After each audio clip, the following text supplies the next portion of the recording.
Om Matrai Namaha. Om Matripusundarai Namaha. My name is Sunita, and today I'm going to be presenting you the second principle of the road to inner freedom through Kriya Yoga. Kriya Yoga, very popular word today. But what is Kriya Yoga?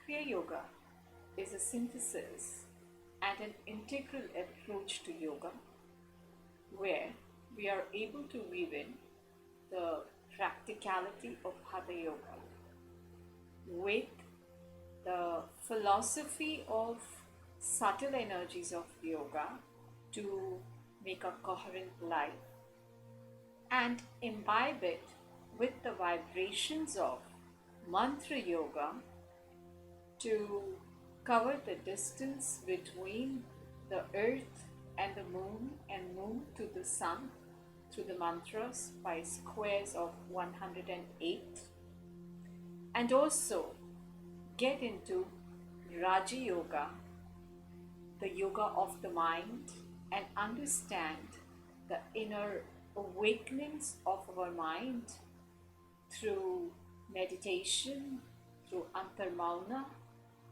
and at the same time have some Karma Yoga, Jnana Yoga.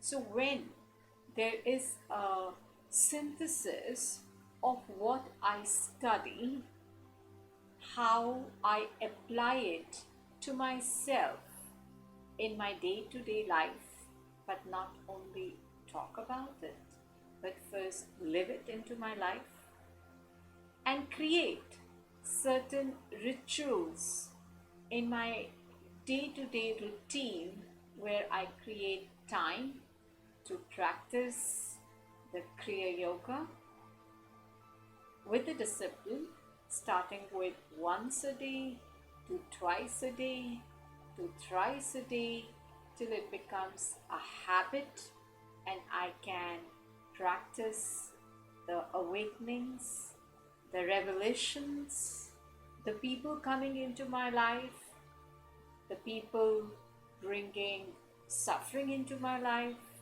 the people bringing happiness into my life, and see the interconnectedness of it all and be a witness.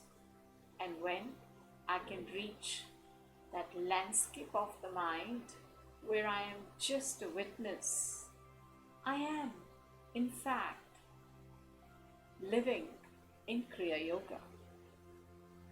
So the Kriya Yoga is actually a state of intellectual clarity and a higher spiritual bridge of awareness, and it is a state where our mind, our consciousness, our senses, our Annamaya Kosh, the Tash pranas of our body, prana, apana, samana, uddiyana, vayana, and the 5 upavayus of our body are known to us.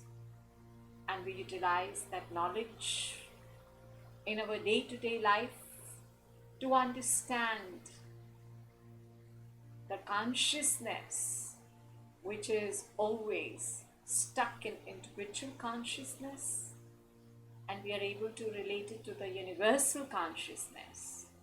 And when that happens and I feel the interconnectedness of everything what comes into my life, but at the same time I play my part as a witness, that means I am in Kriya Yoga. Kriya Yoga is not something that you study in a book. Kriya Yoga is not something that we do.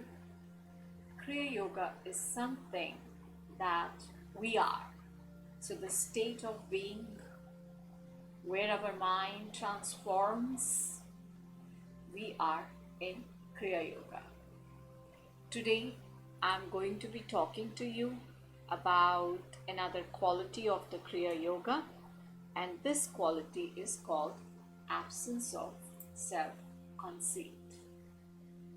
Now, the self conceit may be translated as humility or absence of pride.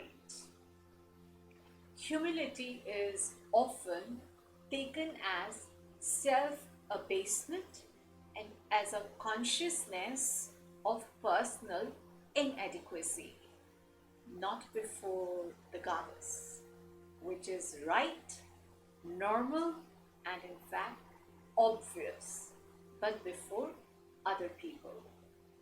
Humility is not an inferiority complex. Self conceit is often present, moreover, where pride is absent. It is the fertile soul in which the seeds of pride, given enough fresh circumstances, can sprout, grow, and flourish. Self conceit means to entertain and not merely possess certain feelings about oneself.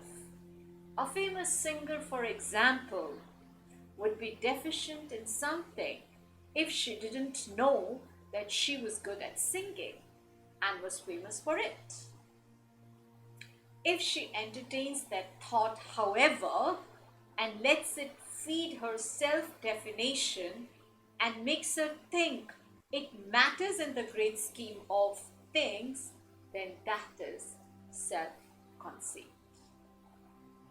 So, to demonstrate the absence of self-conceit, I have created a yoga series which I call it the surrender.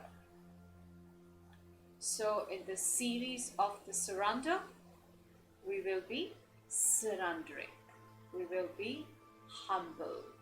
We will be practicing a lot of Paschimottanasana series and a lot of forward bends. So this series is called the surrender. Hope you would enjoy the series, which is the surrender. The light in me honors the light in you. Namaste.